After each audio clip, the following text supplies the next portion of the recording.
Price to Jesus. കർത്താവിൽ പ്രിയ സഹോദരങ്ങളെ, യഥാർത്ഥമായ സഹോദരൻ ആരാണ്? യഥാർത്ഥമായ അമ്മ ആരാണ്?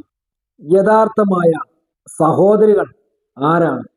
ഇതാണ് ഇന്ന് പല ആളുകളുടെ അകത്ത് ഒരു കൺഫ്യൂഷൻ.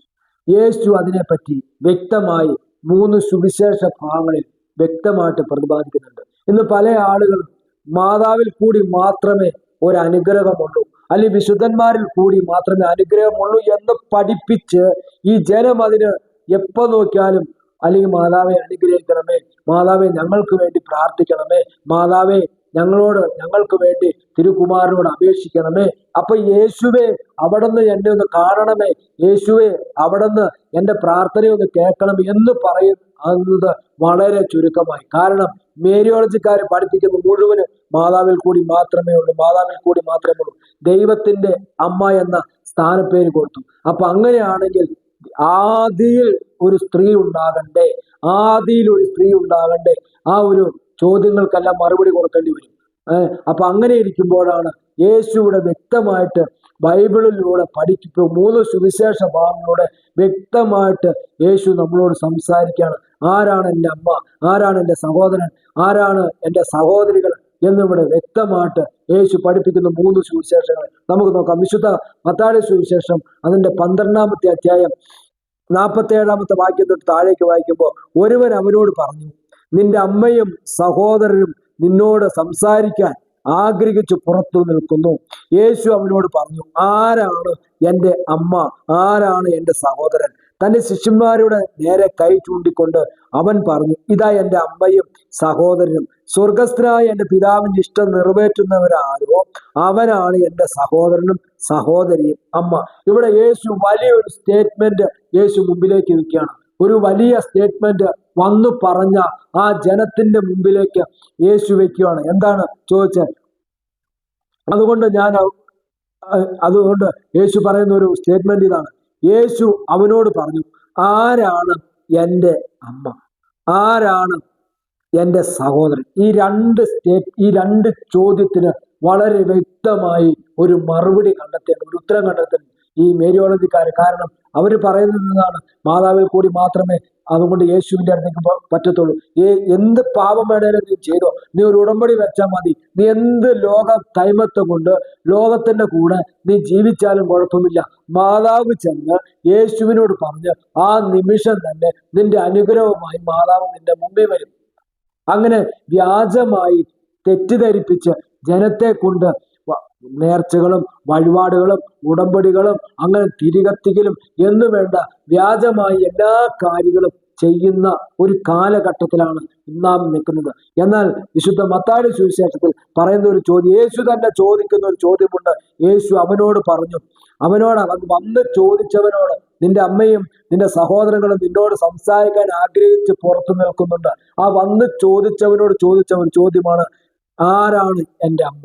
ഒരു വലിയ ക്വസ്റ്റ്യൻ ചിഹ്നം കേട്ടിട്ട് യേശു ചോദിച്ചു. രണ്ടാമത് ചോദിക്കുന്നു, ആരാണ് എൻ്റെ സഹോദരൻ? തൻ്റെ ശിഷ്യന്മാരുടെ നേരെ കൈ ചൂട്ടിക്കൊണ്ട് പറഞ്ഞു, ഇതാ എൻ്റെ അമ്മയും സഹോദരനും. ശിഷ്യന്മാരുടെ നേരെ കൈ ചൂട്ടിക്കൊണ്ട് പറഞ്ഞു, ഈ നിൽക്കുന്ന ഇവരില്ലേ, ഇവരാണ് എൻ്റെ അമ്മയും സഹോദരങ്ങളും. എന്ന് വെച്ചാൽ സ്വർഗസ്ഥനായ എൻ്റെ പിതാവിന്റെ ഇഷ്ടം നിറവേറ്റുന്നവരാരോ, ഇവിടെ ഒരു കാര്യമുണ്ട്, സ്വർഗസ്ഥനായ പിതാവിന്റെ ഇഷ്ടം നിറവേറ്റുന്നവനാരോ അവനാണ് എൻ്റെ സഹോദരനും സഹോദരിയും അമ്മയും. വലിയൊരു സ്റ്റേറ്റ്മെന്റിന്റെ ഒരു പൂർത്തീകരണം യേശു ഇവിടെ പ്രഖ്യാപിക്കുക. എൻ്റെ അമ്മയും സഹോദരനും അല്ലെങ്കിൽ സഹോദരിയും എന്ന് പറയുന്നത് എൻ്റെ പിതാവിന്റെ ഇഷ്ടം നിറവേറ്റുന്നവരാ. എന്താണ് എൻ്റെ പിതാവിന്റെ ഇഷ്ടം നിറവേറ്റുന്ന? ഈ ഭൂമിയിലേക്ക് ഞാൻ വന്നത് അനേകരുടെ പാപങ്ങളെ മോചിച്ച്, പാപിയെ സ്നേഹിച്ച്, പാപത്തെ വെറുത്ത് ഉപേക്ഷിക്കുന്നവരുടെ അവർ എന്നെ സാക്ഷികളാക്കി ഈ ലോകത്തിന്റെ അങ്ങേറ്റത്തോടും അനേക ജനങ്ങളുടെ ഇടയിലേക്ക് സത്യവചനത്തെ കൊടുത്ത് പാപികളെ രക്ഷിപ്പാൻ മതിയായവന്റെ ആരോ അവന്റെ അകത്ത് എൻ്റെ ആത്മാവിരിക്കുകയും ഞാൻ സംസാരിക്കുന്നത് അവന്റെ നാവിലൂടെ, മോശയുടെ നാവ് സംസാരിച്ച് ഞാൻ സംസാരിച്ചതുപോലെ മോശയുടെ നാവ് സംസാരിക്കുന്ന അതേ റൂട്ടിലൂടെ പാപത്തെ വെറുത്തുപേക്ഷിച്ച് എൻ്റെ സ്വർഗസ്ഥനായ പിതാവിൻ്റെ ഇഷ്ടം ചെയ്യുന്നവൻ ആരോ അവരാണ് ഈ ശിഷ്യനെ നോക്കിയിട്ട് പറഞ്ഞത് എൻ്റെ സഹോദരൻ, എൻ്റെ അമ്മ, എൻ്റെ സഹോദരി. അല്ലാതെ ഏത് പാപവും ചെയ്ത് ഏത് കാര്യങ്ങളും ചെയ്ത് മാതാവിൻ്റെ അടുത്ത് പോയി നിന്നിട്ട് മാതാവേ എനിക്ക് വേണ്ടി അപേക്ഷിക്കണേ, ഉടമ്പടി വെക്കുന്നവരതാണ് ചെയ്യുന്നത്. പുറത്തിറങ്ങിയാൽ ഏത് പാപവും ചെയ്യാം, അവിടെ ഒന്നും വചനമില്ല, വചനത്തിൻ്റെതായ പാപബോധമില്ല.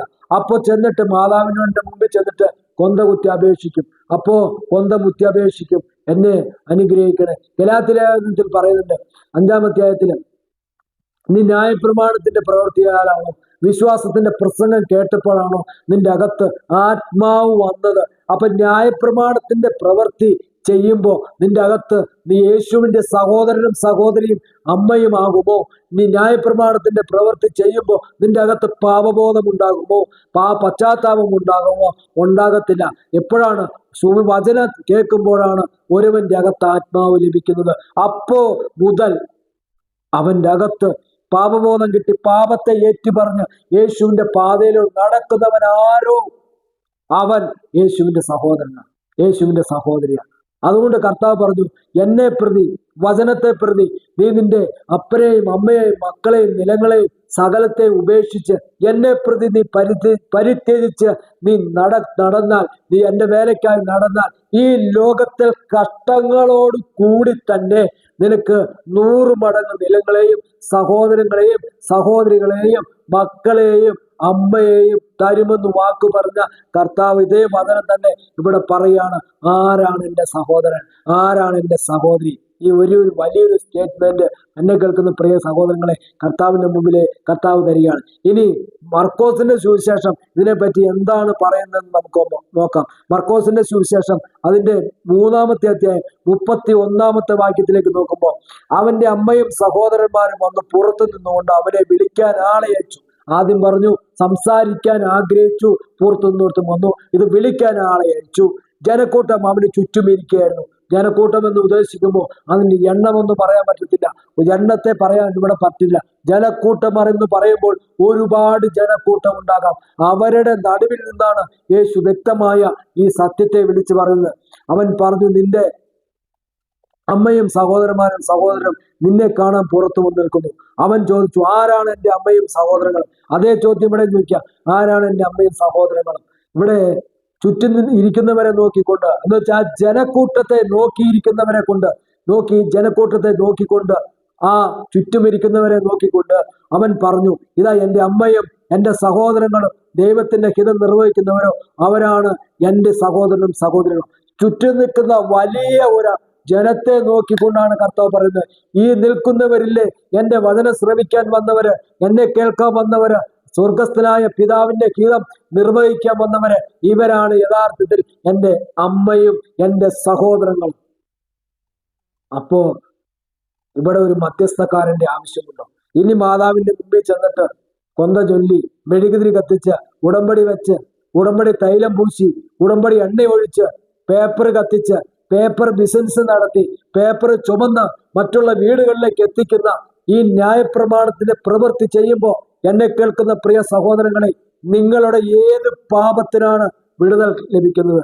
നിങ്ങളുടെ അകത്ത് ഏത് ആത്മാവാണ് അപ്പൊ വരുന്നത്? യേശുവിന്റെ അമ്മയാണെന്ന് പറയാൻ നിങ്ങൾക്ക് പറ്റുമോ? അല്ലെങ്കിൽ യേശുവിന്റെ സഹോദരങ്ങളാണെന്ന് പറയാൻ പറ്റുമോ? എവിടെ യേശു ചൂണ്ടിക്കാട്ടി തന്നിട്ട് പറയുന്നതാണ്, എൻ്റെ അമ്മയും സഹോദരങ്ങളും ഇവരാണ് ഈ ജനത്തെ വചനം ശ്രവിക്കാൻ വന്നവര്. ലൂക്കോസിന്റെ സുവിശേഷത്തില് 8-ാം അധ്യായം 19-ാമത്തെ വാക്യം തൊട്ട് നമുക്ക് താഴേക്ക് വായിക്കുമ്പോൾ, അവന്റെ അമ്മയും സഹോദരനും അവനെ കാണാൻ വന്നു. എന്നാൽ ജനക്കൂട്ടം നിമിത്തം അവന്റെ അടുത്തേക്ക് എത്താൻ കഴിഞ്ഞില്ല. ഇവിടെ പറയാ, അവന്റെ അമ്മയും സഹോദരങ്ങളും കാണാൻ വന്നു, ജനക്കൂട്ടം നിമിത്തം അവന്റെ അടുത്തെത്താൻ കഴിഞ്ഞില്ല. നിന്റെ അമ്മയും സഹോദരനും നിന്നെ കാണാൻ ആഗ്രഹിച്ച് പുറത്തു നിൽക്കുന്നു എന്ന് അവർ അവനെ അറിയിച്ചു. അവൻ പറഞ്ഞു, ദൈവവചനം ശ്രവിക്കുകയും അതനുസരിച്ച് പ്രവർത്തിക്കുകയും ചെയ്യുന്നവരാണ് എൻ്റെ അമ്മയും സഹോദരനും. സ്തോത്രം, ഹല്ലേലൂയ.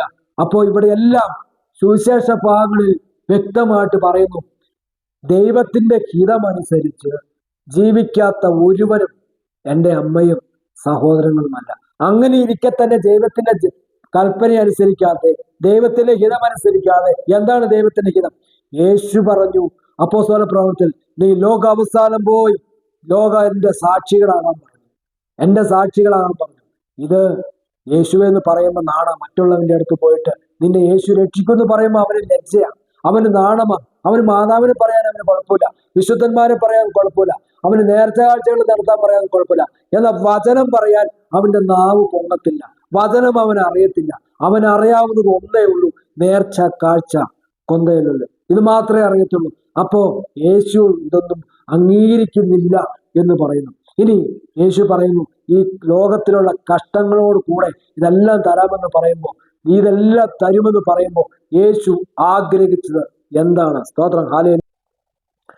വെളിപ്പാട് 3-ാം അധ്യായം അതിന്റെ 5-ാമത്തെ വാക്യം, വിജയം വരിക്കുന്നവർക്കും യഥാർത്ഥമായി യേശുവിന്റെ അമ്മയും സഹോദരങ്ങളും വചനം കേട്ട് ഈ ഭൂമിയിൽ സകല കഷ്ടതകളും വേദനകളും വചനത്തെ പ്രതി ഏത് കഷ്ടതകളും വേദനകളും അനുഭവിച്ച് യഥാർത്ഥമായി നിൽക്കുന്ന ഒരു ദൈവ പൈതലിന്, സഹോദരങ്ങളും അമ്മയുമായി യേശു അംഗീകരിക്കുന്ന ഒരു ദൈവ പൈതലിന് തരാൻ പോകുന്ന, അല്ലെങ്കിൽ ലഭിക്കാൻ പോകുന്നത്, വെളിപ്പാട് 3:5 തൊട്ട് താഴ്ത്തേക്ക്, വിജയം വരിക്കുന്നവനെ വെള്ളവസ്ത്രം ധരിപ്പിക്കും, ജീവന്റെ പുസ്തകത്തിൽ നിന്ന് അവന്റെ നാമം ഞാൻ ഒരിക്കലും മായ്ച്ചു കളയുകയില്ല, എന്റെ പിതാവിന്റെയും അവിടുത്തെ ദൂതന്മാരുടെയും സന്നിധി അവന്റെ നാമം ഞാൻ ഏറ്റുപറയും. ഇതാണ് ദൈവം തരുന്നത്. സ്തോത്ര, ഹല്ലേലൂയ.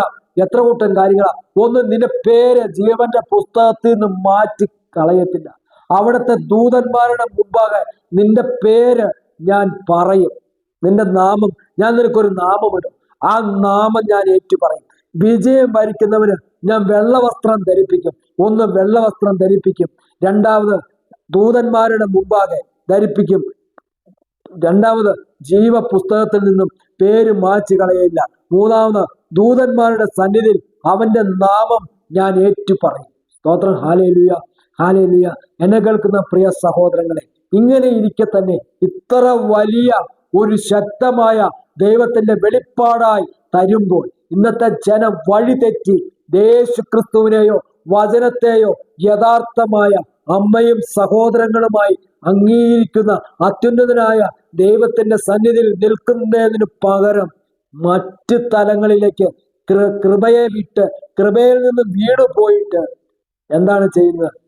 ന്യായപ്രമാണത്തിന്റെ പ്രവൃത്തി, വിഗ്രഹത്തെ ആരാധിക്കുക, ഓണക്കുർബാന എന്നു വേണ്ട ഏതെല്ലാം തലങ്ങളിലേക്ക് ഓടാമോ ആ തലങ്ങളിലേക്കെല്ലാം ഓടി യാത്ര ചെയ്യുന്നു. എന്തിനു വേണ്ടി? ഈ ഭൂമിയിൽ നശിച്ചു പോകുന്ന അനുഗ്രഹത്തിന് വേണ്ടി. എന്നെ കേൾക്കുന്ന പ്രിയ സഹോദരങ്ങളെ, ഒരു മനുഷ്യന് ഈ ഭൂമിയിൽ ഒരു മരണമുണ്ട്, ഒരു മനുഷ്യന് ഈ ഭൂമിയിൽ മരണമുണ്ട്. ഈ മരണത്തിന് നിനക്ക് ലഭിക്കുന്ന അവസരത്തിന് മുമ്പേ നീ ചിന്തിക്കണം, ഞാൻ എങ്ങോട്ട് പോകണം? നിത്യ രാജ്യത്തേക്ക്. യഥാർത്ഥമായി യേശു പറഞ്ഞ അമ്മയും സഹോദരങ്ങളും സഹോദരികളുമായി എന്നെ വീണ്ടെടുക്കാൻ കഴിവുള്ളവനായ അത്യുന്നതനായ ദൈവത്തിന്റെ സന്നിധിയിലേക്ക് ഞാൻ ചേരണമോ, അതോ ഈ കർമ്മമാർഗത്തിലൊന്ന് നടന്ന് യേശുവെയും വചനത്തെയും അറിയാതെ വെറും ഒരു നാമധേയ ക്രിസ്ത്യാനിയായി നിത്യ നാശത്തിലേക്ക് ഞാൻ പോകണമോ? തീരുമാനമെടുക്കാൻ ക്ലാസ് കേട്ട ഓരോരുത്തരെയും ദൈവം സമർത്ഥമായി അനുഗ്രഹിക്കട്ടെ. God bless you. ആമേൻ.